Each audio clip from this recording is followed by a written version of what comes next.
کسی نے میدان جنگ میں فتح حاصل کی، انہوں نے کہا اللہ نے اس کے مقدر میں لکھ دیا تھا۔ چلیے بات یہاں تک تو ہو گئی، لیکن کوئی ہار گیا، انہوں نے کہا ان کے مقدر میں بھاگنا لکھ دیا تھا۔ سورج ٹمپریچر پھینکتا ہے، پانی گرم ہوتا ہے، ویبر بنتا ہے، بھاپ بنا، اوپر کو اڑا، ہوا لے گئی، برسات ہوئی، بارش ہوئی، پانی بہہ گیا۔ یہ ایکشن اور ری ایکشن ہے، اس میں کوئی چیز بیچ میں نہیں آ سکتی کہ جو برستی ہوئی بارش کو روک دے یا ٹمپریچر کو ڈیکریز کر دے۔ یہ ہوا ایکشن اور ری ایکشن کا فلسفہ اللہ کے ہوتے ہوئے، یعنی اللہ نے یہ پوری دنیا بنائی اور بنانے کے بعد ایکشن اور ری ایکشن کے حوالے کر کے اب وہ پوری کائنات کو دیکھ رہا ہے، اس میں بیچ میں کوئی مداخلت جو ہے وہ قدرت کرنا گوارا نہیں کرتی، لہذا ہم عمل میں آزاد ہیں، جو چاہے کریں۔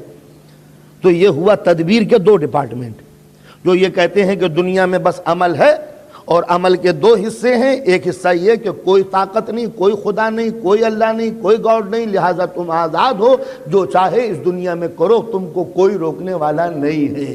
دوسرے یہ کہتے ہیں نہیں، خدا تو ہے مگر وہ حرام کر رہا ہے، اب اس کے لیے کوئی کام نہیں ہے، پوری یونیورس کو اس نے گوئنگ آن چلا کے خاموش ہو کے بیٹھ گیا۔ وہ دیکھ رہا ہے کہ کارخانہ کس طرح یہ فیکٹری کائنات کی چل رہی ہے، آٹومیٹک سب سسٹم ہے، لہٰذا کوئی بھی کیلکولیشن میں اس کے غلطی نہیں ہوتی، لہٰذا اس کو کسی کو ڈسٹرب کرنے کی کوئی ضرورت نہیں ہے۔ یہ تو ہوا ایک۔ دوسرا ہے وہ ہے تقدیر، یعنی اس پوری کائنات میں، اس یونیورس کے اندر کوئی شے ایسی نہیں جو خدا کے حکم کے بغیر حرکت کرتی ہو، لہٰذا یہ پوری کائنات جو ایکشن میں ہے وہ سب خدا کے کنٹرول میں ہے۔ حد یہ ہو گئی کہ حضرت انسان بھی اپنی مرضی سے اس دنیا میں کوئی کام نہیں کرتا، یہ سوتا ہے تو حکم خدا سے، جاگتا ہے تو حکم خدا سے، چلتا ہے تو حکم خدا سے، بولتا ہے تو حکم خدا سے، سوچتا ہے تو حکم خدا سے۔ یہاں تک تو بات کو سمجھنے میں آنے والی تھی، مگر آگے جو بات یہ بڑھی، اب اس نے یہ کہا اس نے نماز پڑھی تو حکم خدا سے، اس نے شراب پی تو حکم خدا سے، جب اس نے قتل کیا تو حکم خدا سے، یہ فیل ہو گیا تو حکم خدا سے، یہ پاس ہو گیا تو حکم خدا سے، دکان اس کی ٹھپ پڑ گئی، اللہ کو یہی منظور تھا، گاڑی کا ایکسیڈنٹ ہو گیا، چاہے وہ اپنی ہی غلطی تھی مگر اللہ کو منظور ہی یہ تھا، سال بھر تک اسکول میں لڑکا گیا نہیں، فیل ہو گیا، کہ اللہ کو یہی منظور تھا کہ میں فیل ہو جاؤں۔ آپ نے اندازہ لگایا، گیس کھلا ہوا چھوڑ گیا، گھر میں آگ لگ گئی، انہوں نے کہا اللہ کو منظور ہی یہ تھا کہ ایسا ہو جائے۔ اگر کوئی قتل ہوا اللہ کو یہ منظور تھا۔ تو یہ ہوا تقدیر کا مسئلہ، دین کے اندر بھی اور دین کے باہر بھی۔ اسلام کے علاوہ بھی دوسرے مذہب مقدر کے قائل تھے کہ جو کچھ بھی دنیا میں ہو رہا ہے وہ سب بھاگ ہے، مقدر ہے، سب کچھ۔ اور اسلام کے اندر بھی یہی فلسفہ آیا کہ بس جو کچھ بھی ہو رہا ہے وہ اللہ کر رہا ہے۔ شروع میں پبلک کو یہ بات بڑی اچھی معلوم ہوتی ہے کہ جو کچھ بھی ہو رہا ہے اللہ کے حکم سے تو ہو رہا ہے، اور کیا ہے، لیکن اس کا جو رزلٹ نکالا بعد میں وہ بڑا بھیانک تھا۔ کسی نے اگر نماز پڑھی، انہوں نے کہا اللہ نے اس کے مقدر میں لکھ دیا تھا۔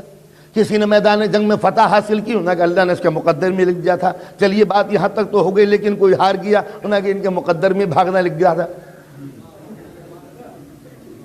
تو آپ نے اندازہ لگایا کہ اس کا رزلٹ نکلتے نکلتے وہاں تک نکلا کہ جو صاحبان کمال تھے، جن کا اچھا کریکٹر تھا، جنہوں نے اچھے کام کیے ہیں، اس کو بھی یہ کہہ کے انہوں نے چالو کر دیا کہ جی ہاں اللہ نے مقدر میں لکھ دیا۔ کیا کرے اس میں؟ نماز نہ پڑھتے تو کیا کرتے، رکوع میں زکوٰۃ نہ دیتے تو کیا کرتے، سجدے کو طول نہ دیتے تو کیا کرتے، اللہ نے مقدر ہی میں لکھ دیا تھا۔ تو لہٰذا میدان جنگ میں جم گئے، اللہ نے مقدر میں لکھ دیا تھا۔ مولانا شبلی جیسا محقق ہمارے اس پیریڈ کا، وہ اپنی کتاب الفاروق میں لکھتے ہیں کہ خیبر کے دروازے کو جو فتح کیا تو بڑے بڑے بہادر آدمی گئے، مگر پلٹ کے سب آئے، 39 ڈیز پاس ہو گئے اور کوئی خیبر کو فتح نہ کر سکا۔ اگلا جملہ لکھتے ہیں خیبر کو فتح نہ کر سکا چونکہ خزا و قدر نے خیبر کی فتح علی کے مقدر میں لکھ دی تھی۔ اندازہ لگایا، اس سے رزلٹ یہ نکالا کہ قضاء و قدر نے، یہ جملے ہیں الفاروق کے، مگر قضاء و قدر نے خیبر کی فتح کو علی کے مقدر میں لکھ دیا تھا۔ اس کے کیا معنی ہوئے؟ یعنی جو خیبر فتح نہ کر سکے ان کے بیچاروں کا کوئی قصور نہیں ہے، اس لیے کہ خدا ایسا الیکٹرونک طریقے سے کام چلا رہا تھا کہ بیچارے جو بہادر تھے وہ پلٹ کے ایک دم پلٹ کے آ جاتے تھے، چاہتے بھی تھے بڑھیں مگر فرشتے پکڑ کے گھسیٹ لیتے تھے، اور علی جیسا کمزور آدمی کہ جس کی آنکھیں دکھی ہوئی تھی، نہ جانے کس طرح ان کو پش کر دیا اور ہاتھ کو بڑھا کے خیبر کھینچ لیا۔ قضاء و قدر مقدر میں خیبر کی فتح ان کے لکھ دی، ان بیچاروں کے نام نامہ اعمال میں بدنامی، بزدلی، فرار، اور ان کے نام میں کامیابی۔ تو یہ میرا سبجیکٹ نہیں ہے، ادھر میں مثال کے طور پر آ گیا۔ تو اگر حقیقتاً یہ تسلیم کر لیا جائے کہ یہ جتنے بھی کارنامے ہوئے وہ سب قضاء و قدر نے،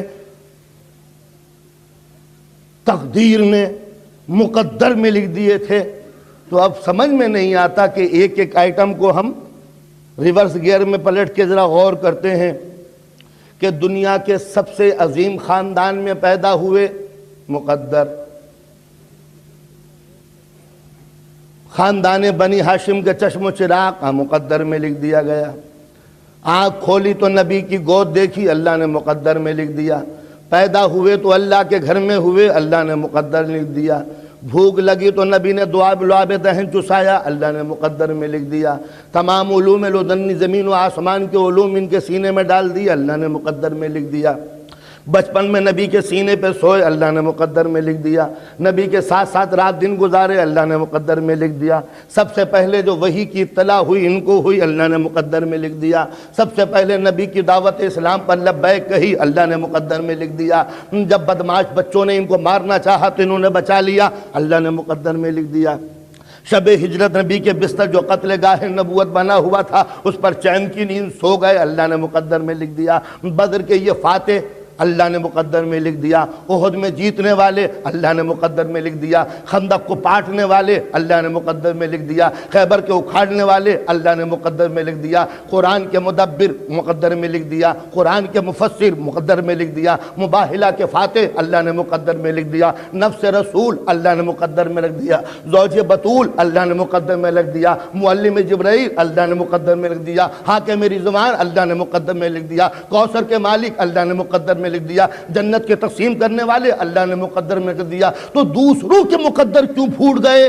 اللہ کو کیا سوچی تھی کہ ایک ہی حصے میں سب کچھ چلا جا رہا ہے اور دوسروں کا خیال تک نہیں؟ اندازہ لگائیے کہ صرف ایک ہی حصے میں سب کچھ چلا جا رہا ہے، یہ ہے کیا چیز؟ تو آخر دوسرے بھی تو تھے، اللہ تو عادل ہے۔ اگر ہم ڈسٹریبیوشن کریں اور اپنے کو دیں تو آخر معبود کو کیا ہو گیا ہے کہ وہ صرف سامنے جو کچھ بھی ہے وہ ایک ہی کو دیا چلا جا رہا ہے؟ تو معلوم ہوا ہے کہ کسی کے فضائل کے رخ کو موڑنا ہو تب مقدر کا نام لکھ دو، اور مجرموں کے چہرے پہ نقاب ڈالنی ہو تب مقدر کا نام لکھ دو۔ کہ یزید کے بیچارے کے مقدر ہی میں یہ لکھ دیا تھا کہ وہ قتل حسین کرے، ورنہ بڑا شریف آدمی تھا، کیا کہتے؟